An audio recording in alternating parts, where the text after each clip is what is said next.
The HSCS Indomitable tumbled out of faster-than-light space like a drunk falling through a door. Captain Maria Okonkwo gripped her command chair as the ship shuddered and groaned. Red warning lights painted the bridge in blood-colored shadows. "Status report," she barked. "FTL drive is fried, Captain," her chief engineer responded through the comm system. "That experimental jump tore it apart. We're stuck on conventional engines until I can patch it together." Maria cursed under her breath. The Indomitable was supposed to be exploring the outer edges of human space, not jumping blind into unknown territory. But the politicians back on Earth wanted faster FTL technology, and they wanted it now. So they pushed. They always pushed. "Where are we?" she asked. Her navigation officer, a young woman named Chen, stared at her screens with wide eyes. "Captain, I don't recognize any of these star patterns. We're not just outside human space. We're way outside." The bridge fell silent. 800 people on this ship. 800 souls that Maria was responsible for. And now they were lost in a part of the galaxy no human had ever seen. "All right," Maria said, forcing her voice to stay calm. "We've been in tight spots before. Chen, start mapping local space. Communications. Send out a standard first contact package on all frequencies. Engineering, I want that FTL drive operational in 72 hours. Yes, ma'am, the crew got to work." They were good people, Maria thought. Most of them were veterans of Earth's recent civil war. They knew how to keep their heads when everything went wrong. 3 hours later, Communications Officer Rodriguez sat up straight. "Captain, we're getting a response." "Already?" Maria felt her stomach tighten. "Put it through." The main screen flickered to life. What appeared on it made several crew members gasp. The being on the screen had 6 eyes arranged in 2 rows across a flat face. Its skin was a pale blue color, and it wore some kind of uniform covered in symbols. "This is Captain Maria Okonkwo of the human space cruiser Indomitable," Maria said slowly. "We come in peace. Our ship malfunctioned and we appear to be lost." The alien's mouth moved. A moment later, the translation software kicked in. The voice was flat and mechanical. "You have entered Galactic Council space without authorization. Power down your weapons systems and prepare for inspection. Resistance will be met with appropriate force." Maria felt her jaw tighten. She'd heard demands like that before. During the Civil War, the enemy always used the same tone right before they attacked. "We are not powering down anything until we know your intentions," Maria responded. "We are happy to talk, but we will not make ourselves defenseless in unknown space." The alien's 6 eyes seemed to narrow. "You do not understand. This is not a request. This is galactic law. All unauthorized vessels must submit to inspection. You have 10 minutes to comply." The screen went black. "Captain?" Rodriguez looked worried. "What do we do?" Maria stood up from her chair. Every instinct she had developed over 20 years of military service was screaming at her. The Civil War had taught her one vital lesson. Never give up your weapons when someone demands them. That's how you die. "Bring weapons online," she ordered. "Shields to maximum. Navigation, plot us an escape route. If they want to inspect us, they can ask nicely." "Captain, look." Chen pointed at her screen. 3 ships had appeared on their sensors. They were closing fast and they were big. Bigger than the Indomitable. "They're locking weapons on us," Rodriguez said, his voice rising. "Evasive maneuvers," Maria snapped. "But do not fire unless they fire first." The Indomitable banked hard to port. The 3 alien ships moved to surround them in a triangle formation. Then all 3 fired simultaneously. The shots went wide. They weren't even close to hitting the ship. "Warning shots," Maria's tactical officer said. "They're trying to make us stop." But Maria had seen this tactic before. During the war, enemies would fire warning shots to make you think they weren't serious. Then, the moment you powered down, they'd blow you apart. "They're moving closer," Chen reported. "They're going to box us in." "Target their weapons systems," Maria ordered. "Prepare to fire on my mark." "Captain, if we shoot first," "They shot first," Maria interrupted. "We're just responding. Fire." The Indomitable's railguns opened up. Humanity had learned to build weapons that hit hard and fast during the Civil War. No fancy energy beams or plasma cannons, just solid chunks of metal accelerated to incredible speeds. The results were devastating. The first alien ship's weapons array exploded in a shower of debris. The second ship tried to dodge, but the Indomitable's AI-guided targeting system adjusted instantly. More railgun rounds tore through its hull, venting atmosphere into space. The third ship returned fire, But its shots were slow, predictable. The Indomitable's pilot dodged them easily while their guns kept hammering away. 30 seconds after the engagement began, 2 alien ships were crippled and drifting. The third ship was torn in half, debris spinning away into the dark. The bridge was silent except for the quiet beeping of instruments. "Did we just?" Chen whispered. "Did we just kill them?" Maria felt cold. She looked at the wreckage on the screen. Those had been living beings. People, maybe. With families. With lives, but they had shot first. Hadn't they? "Captain, we're receiving multiple transmissions," Rodriguez said. "I'm picking up dozens of ships heading our way. Maybe hundreds." Maria's blood ran cold. "How long until they get here?" "At their current speed? 6 hours, 6 hours. Maria looked around her bridge at her crew. They were scared. Some were in shock. They just killed aliens. Real aliens. And now more were coming. "Get that FTL drive working," Maria said to her chief engineer. "I don't care if you have to rebuild it from spare parts and prayer. We need to jump out of here. It'll take at least 48 hours, Captain." Maria closed her eyes. They had 6 hours before an alien fleet arrived. They had no idea where they were. No backup, no support. Just 800 humans on one beat-up ship, and they just started a war. "All hands, this is the captain," Maria said into the ship-wide comm. "Battle stations. We have hostile forces inbound. I won't lie to you. We're in serious trouble, but we're human and humans don't quit. We've survived worse. We'll survive this." She hoped she sounded more confident than she felt. The crew scrambled to their positions. The Indomitable's guns were reloaded. Shields were reinforced. Every weapon system they had was brought online. Maria stared at the approaching fleet on her tactical display. Hundreds of dots all heading toward her ship, one human vessel against an entire civilization. "Come on then," she whispered. "Let's see what you've got." The war had begun.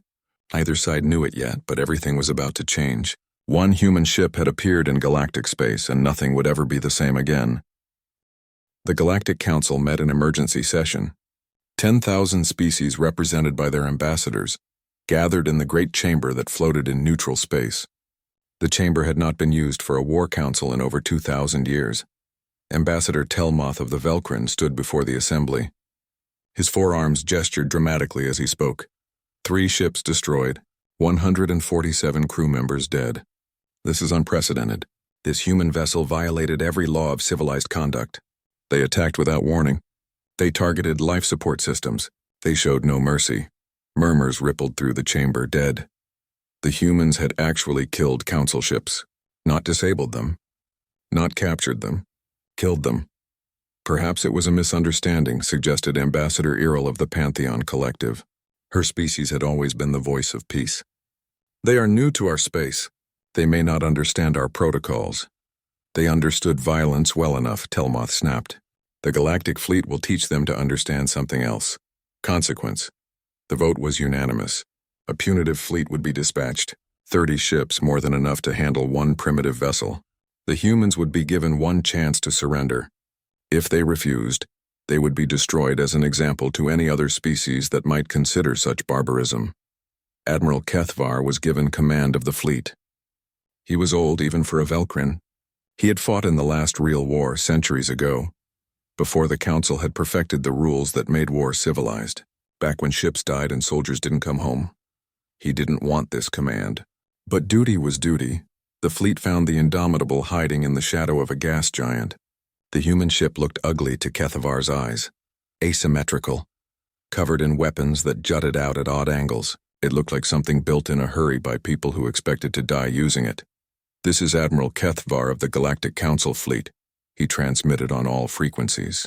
"You are charged with unprovoked violence against Council vessels. Power down your weapons and prepare to be boarded. You have 1 hour to comply. After that, we will use force. 1 hour." That was the standard time allowed. It gave both sides time to prepare, to position their ships according to the proper formations. War was supposed to be predictable, controlled.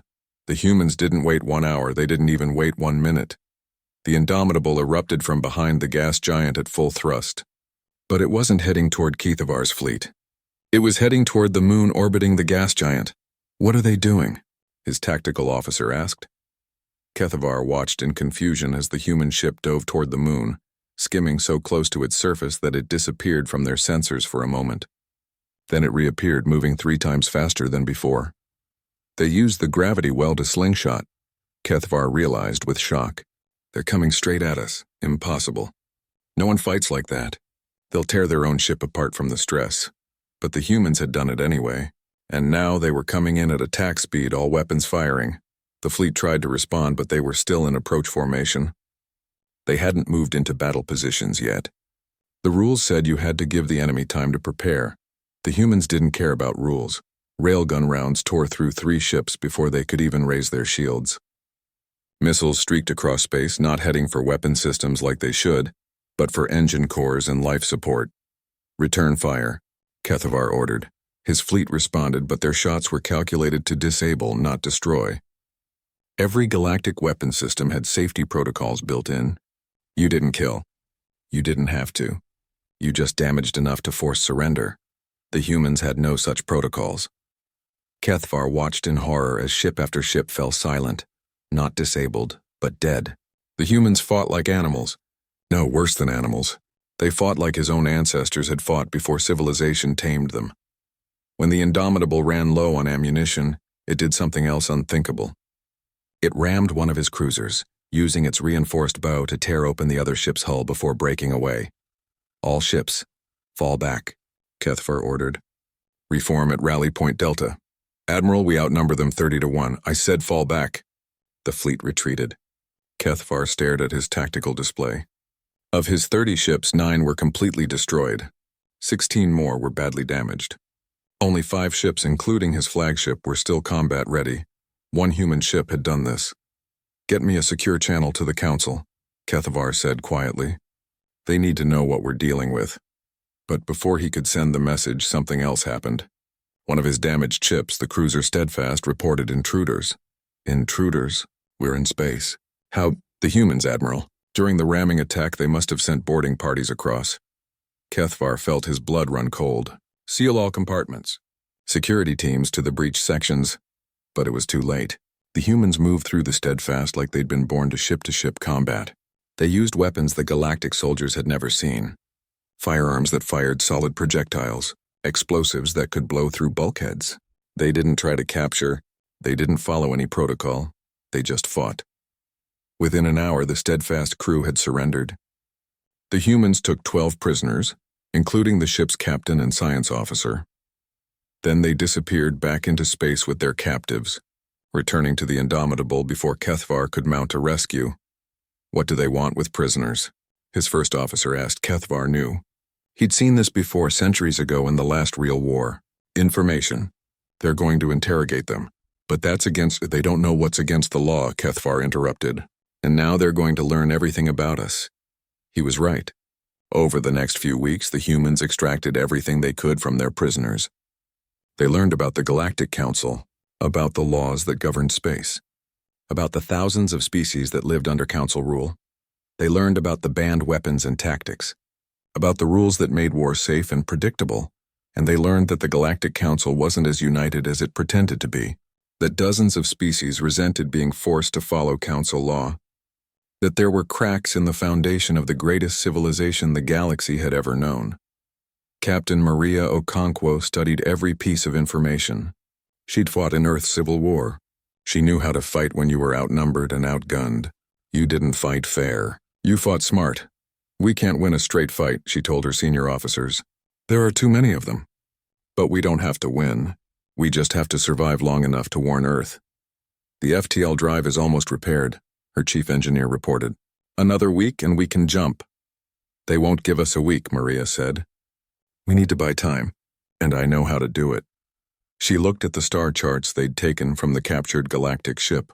Supply routes, depot locations, patrol patterns. They think we're criminals, Maria said. So let's give them what they expect. We're going to become pirates, her officers stared at her. We hit their supply lines. We steal what we need.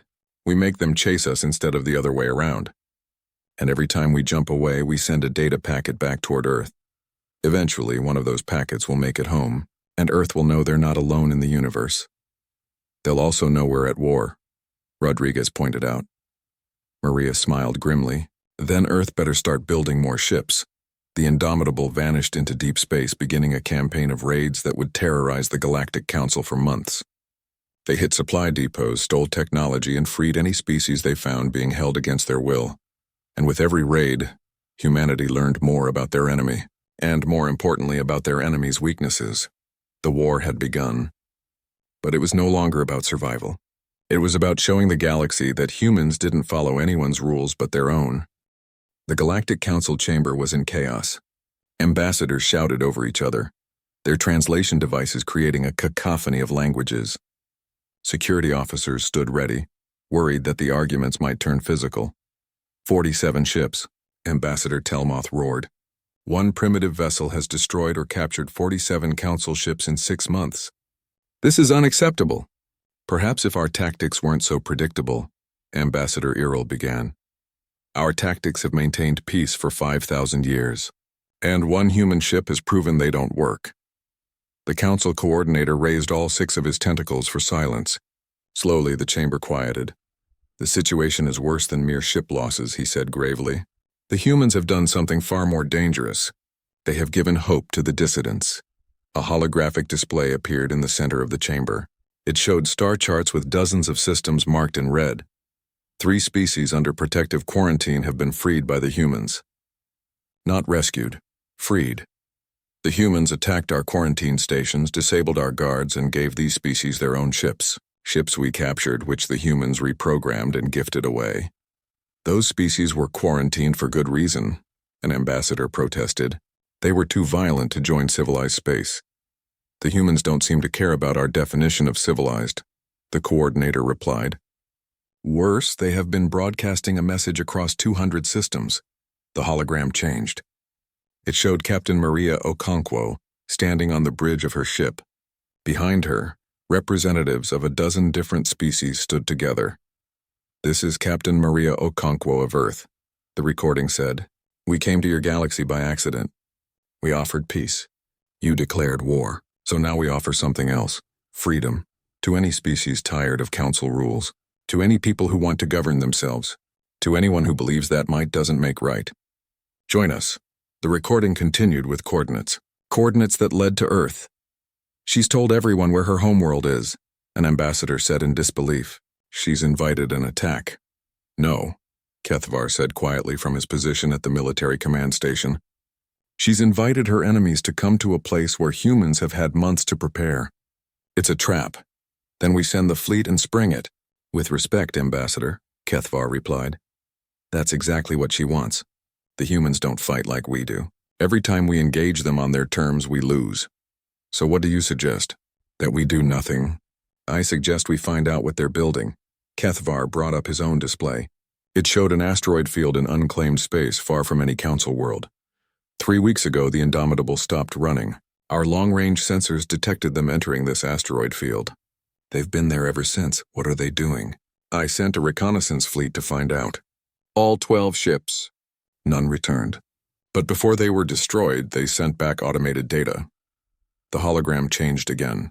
What it showed made the entire chamber fall silent. The asteroid field had been transformed. Hundreds of asteroids had been hollowed out and connected by tunnels and docking tubes. Weapons platforms dotted the field like deadly flowers, and docked throughout the complex were ships, council ships, captured vessels that had been torn apart and rebuilt with human technology. They've built a fortress, someone whispered. Worse, Kethvar said. They've built a shipyard. They're not just repairing captured vessels. They're building new ones. And they're not alone. The image zoomed in. Among the human workers, other species moved. The Kresh, freed from quarantine, worked alongside humans on weapon systems. The Torvin, another species the Council had deemed too primitive, helped construct hull plating. A dozen species that the Council had suppressed or controlled were now working together. This is treason, Telmoth declared. Those species are under Council protection. They don't want our protection, Iril said softly. I've been reviewing the humans' broadcasts. Do you know what they call us? Oppressors, tyrants. They say we don't protect primitive species. We imprison them. That's absurd. Is it? Iril looked around the chamber. The Kresh were quarantined because they were too aggressive. But aggressive to whom? To us, to our way of life. We decided they couldn't be trusted, so we locked them away. The same with a dozen other species. We call it protection, but what if they call it prison? This debate is irrelevant, the coordinator interrupted. The question before us is simple. What do we do about the human fortress? We destroy it, Telmoth said immediately. Send the full fleet. 500 ships. End this before it spreads, and if we fail? Earl asked. If we send our fleet and the humans destroy it like they destroyed every other force we've sent? Then we glass their homeworld from orbit, Telmoth replied coldly. We send 1,000 ships to Earth and we make an example. One that every species in the galaxy will remember. The coordinator looked at Kethvar. Admiral, your assessment? Kethvar was quiet for a long moment. He thought about the reconnaissance fleet. 12 good ships. 12 crews that weren't coming home. The humans had killed them without hesitation. But he also thought about how the humans fought. They didn't follow rules because they didn't know the rules existed. They fought with desperation because they thought they were fighting for survival. What happened when you tried to exterminate a species like that? I believe we can destroy the fortress, Kethvar said slowly. And I believe we can destroy Earth. But I don't believe we can destroy humanity. Explain. The humans have been sending messages home for 6 months. Their homeworld knows we exist. They know we declared war. Do you think Earth has been idle? By now they've built defenses, ships, weapons. Even if we win, the cost will be enormous. The Council has never backed down from barbarians, Telmoth declared. No, Kethvar agreed. But we've also never faced barbarians like this. The humans don't just fight. They think. They adapt. They've turned every loss into a learning opportunity. In 6 months, they've gone from knowing nothing about us to building fortresses using our own technology against us. He paused, then said something that shocked the chamber. They're winning. One ship cannot defeat the Council. It already has, Kethvar replied. Not militarily, ideologically. The humans have exposed something we've been hiding from ourselves for millennia. Our civilization is built on conformity. We force everyone to follow our rules, our laws, our way of life, and we've been so successful that we forgot there might be another way. There is no other way, the coordinator said. Without rules, there is only chaos. Perhaps, Kethvar said, but the humans have shown that our rules can be beaten. And now everyone knows it. The vote was close, but the militants won. A fleet of 500 ships would be dispatched to destroy the human fortress. And if that succeeded, they would move on to Earth. Kethvar left the council chamber feeling old. He'd lived through the last real war. He'd seen what happened when civilizations fought without rules.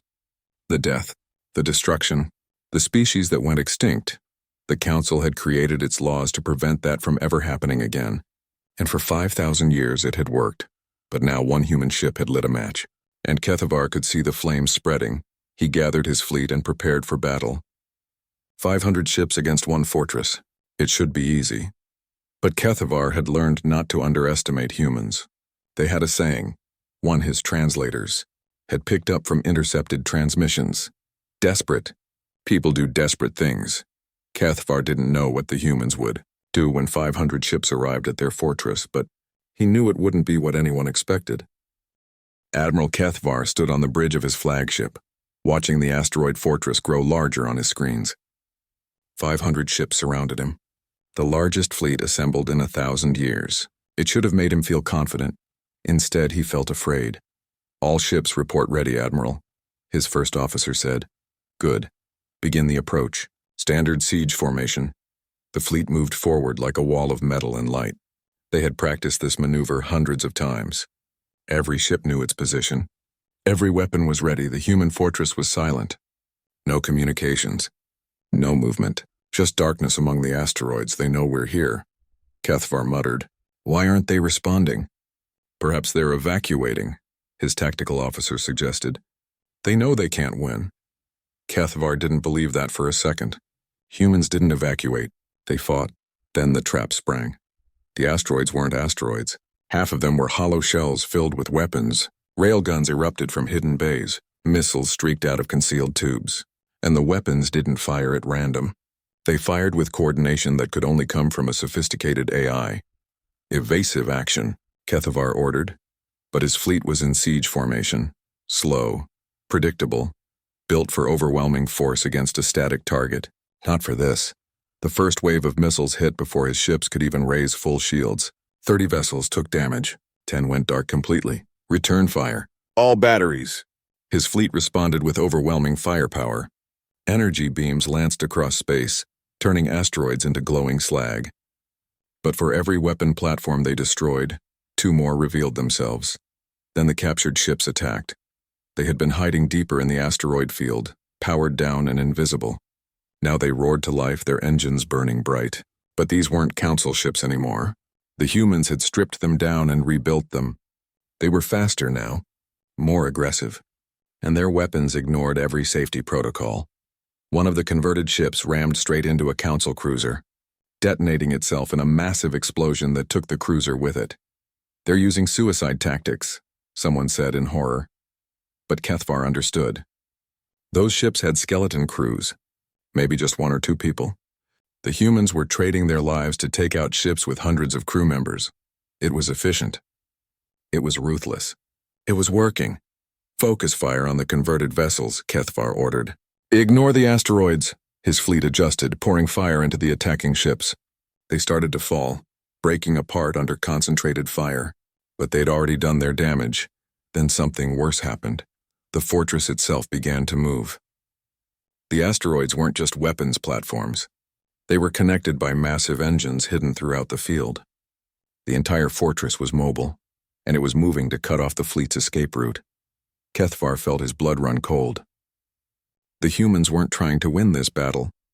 They were trying to trap his entire fleet. All ships full retreat, break formation and scatter. But as his ships tried to pull back, the fortress revealed its final trick. Clouds of debris that had seemed like battle damage suddenly came to life. Thousands of small drones, each one packed with explosives. They swarmed toward his ships like angry insects. Point defense systems tried to shoot them down, but there were too many. Dozens got through, attaching to hulls and detonating. They couldn't destroy ships, but they didn't have to.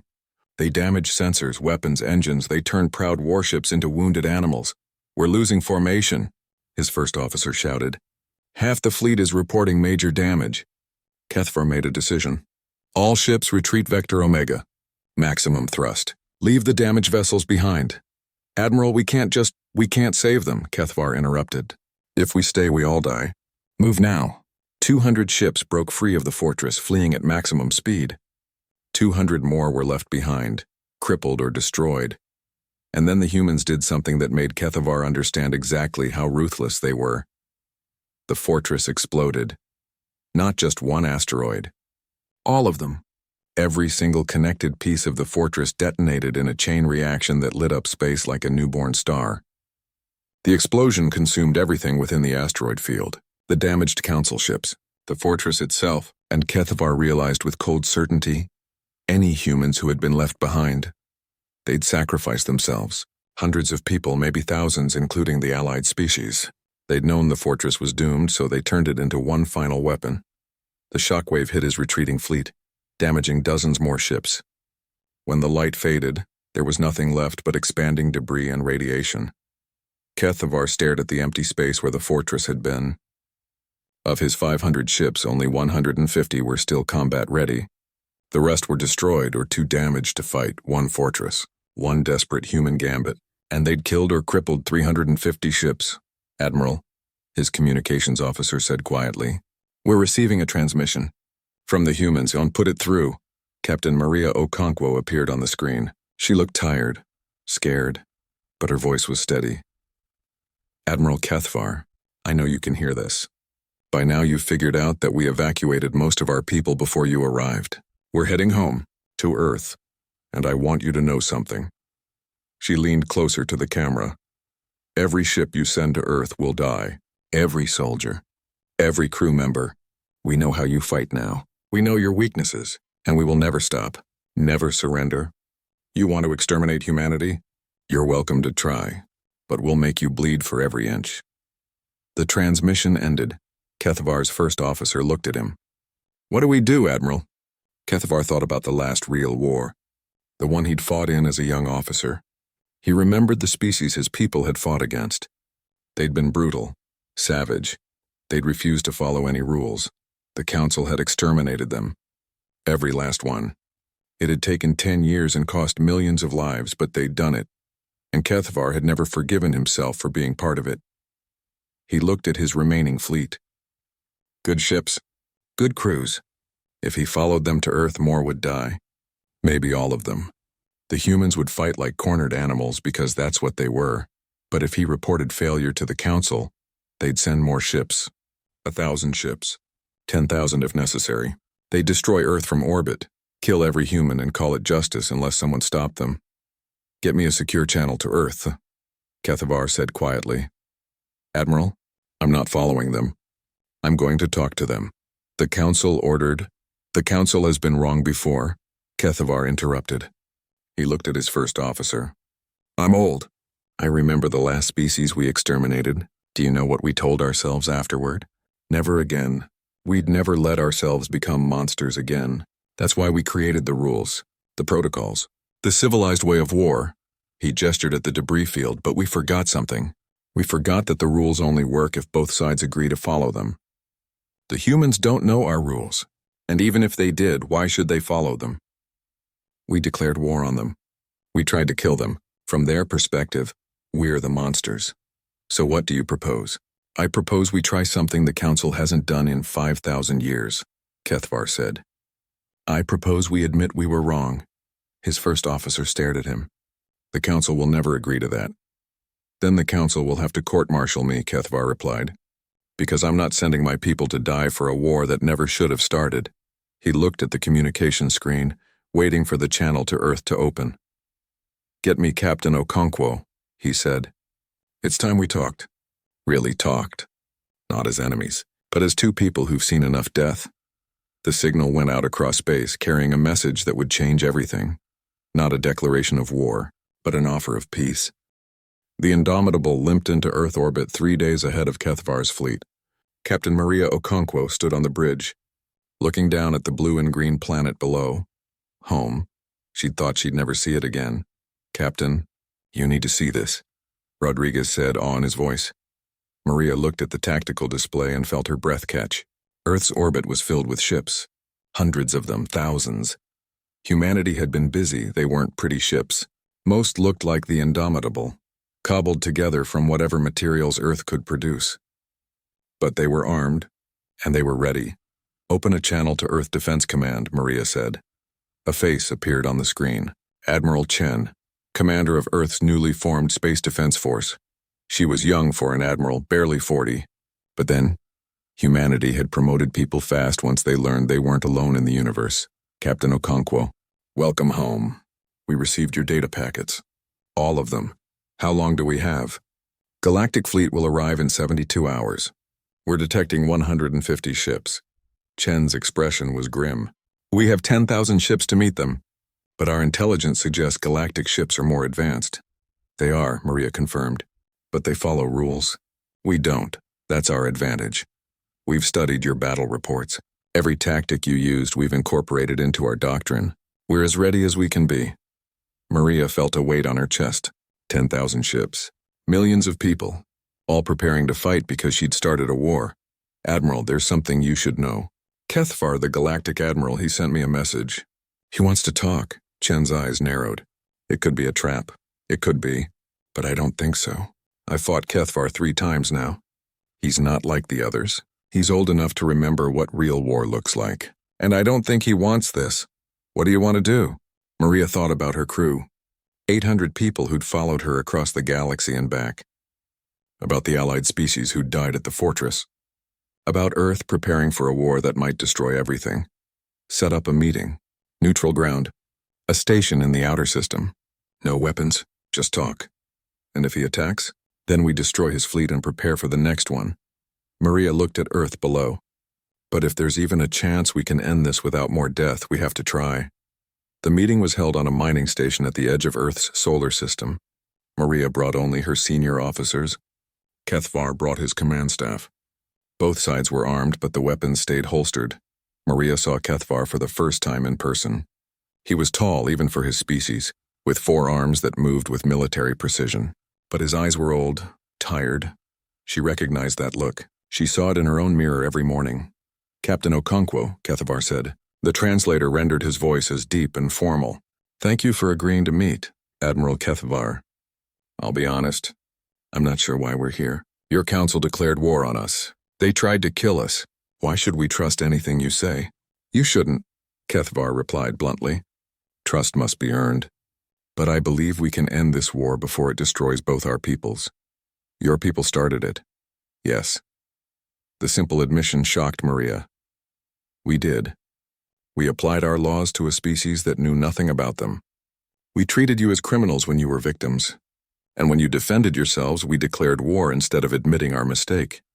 He leaned forward. All four arms spread in what Maria's translator indicated was a gesture of honesty. The Galactic Council is fracturing, Captain. Your rebellion has inspired dozens of species to question Council authority. Some have already declared independence.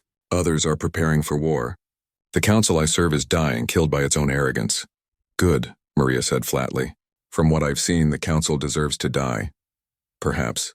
But when it dies, it will take millions of innocent people with it. Galactic civilization is 5,000 years old. Trillions live under its protection, however flawed that protection is. If it collapses into civil war, the death toll will be unimaginable. So what do you want from us? I want you to help me rebuild it, Maria laughed. She couldn't help it. You want the species you declared war on to help you fix your broken government? Yes, because you've proven something the Council needed to learn. That our way isn't the only way. That there are species who can fight, who can think, who can thrive without following our rules. Kethvar pulled up a holographic display. It showed star charts divided into different colors. The Council is splitting into factions. The hardliners who want to maintain the old ways. The moderates who want reform. And the independents who want freedom from Council rule entirely. Right now, the hardliners are winning. They have more ships, more resources, more support from species who fear change. Let them fight it out. Why should humanity care? Because if the hardliners win, their first act will be to exterminate Earth. They'll send 10,000 ships, 100,000 if necessary. They'll turn your beautiful planet into glass just to prove that rebellion has consequences. Maria felt cold. She looked at her officers. They looked back with the same fear she felt. And if we help you, she asked, then we build something new. A galactic council that respects sovereignty, that allows species to defend themselves, that treats everyone as equals, not subjects. Kethvar's voice grew passionate. The humans have shown us that different doesn't mean wrong. Help us teach that lesson to the rest of the galaxy. In exchange for what? A seat at the table. When the new council forms, humanity will be a founding member. Your voice will be heard. Your rights will be protected. Maria turned to her officers. Opinions? Rodriguez spoke first. It could be a trap. He could be trying to get us to lower our defenses. It's definitely a trap, Chen added from the communication link. Just not the kind you think. If we agree to this, we're committing to a civil war. Galactic civilization tearing itself apart. Billions will die. But if we don't, Maria said quietly, Earth stands alone. And eventually they'll send enough ships to destroy us. She looked at Kethvar. I need to consult with my government. But personally, I have one question. Why should we believe you? You served the council your entire life. Why betray it now? Kethvar was quiet for a long moment. Then he spoke. Because I'm old enough to remember the last species we exterminated. I was there. I fired the weapons. I followed orders. And when it was over, when every last one of them was dead, I asked myself if it was worth it, if following the rules was more important than mercy. His voice dropped to almost a whisper. I told myself it was, that we had no choice, that civilization required difficult decisions. But I was wrong, and I've spent centuries trying to make up for that mistake. He looked directly at Maria. Don't make me live with another genocide on my conscience, Captain. Help me be better. Help my people be better. Maria saw the truth in his words. He was exactly what she'd suspected. A good soldier who'd followed bad orders and spent his life regretting it, just like half the veterans of Earth's civil war. I need to speak with Earth's government, Maria said. Give me 48 hours. Of course, the meeting ended. Maria returned to the Indomitable and sent a full report to Earth. The debate that followed was intense. Some wanted to refuse Kethvar's offer and fight. Others saw it as humanity's best chance for survival. The vote was close, but in the end, pragmatism won. Earth couldn't defeat the entire galaxy alone. But with allies, with species who wanted change, maybe they could build something better. Maria sent Kethvar their answer. Yes, the Galactic Civil War lasted 5 years. It was brutal. Thousands of ships destroyed. Billions displaced. Entire species forced to choose sides. But slowly, painfully, the reformist won. The old council fell. A new one rose in its place, built on principles humanity had helped write: sovereignty, self-determination, the right to defend yourself. Maria Okonkwo stood in the new council chamber as Earth was formally inducted as a founding member. Cathvar stood beside her, now retired from military service but serving as an advisor to the new government. One ship, he said quietly. That's all it took. One human vessel appeared in our space and changed everything. Maria smiled. We're good at that. Humans, I mean. We're terrible at following rules. The galaxy is better for it. They stood together looking at the assembled ambassadors, representatives of 1,000 species, all equal now, all free to govern themselves, all united not by force but by choice. The Indomitable was preserved in Earth orbit as a monument. Tourists came from across the galaxy to see the ugly, asymmetrical ship that had started a war and ended an empire. But Maria knew the truth. The Indomitable hadn't started the war. Fear had, pride had. The arrogance of believing there was only one right way to live. Humanity had simply refused to accept that arrogance. And in doing so, they'd freed the galaxy, one vessel, 800 people, and the willingness to fight for what they believed was right. Sometimes that's all it takes to change the universe.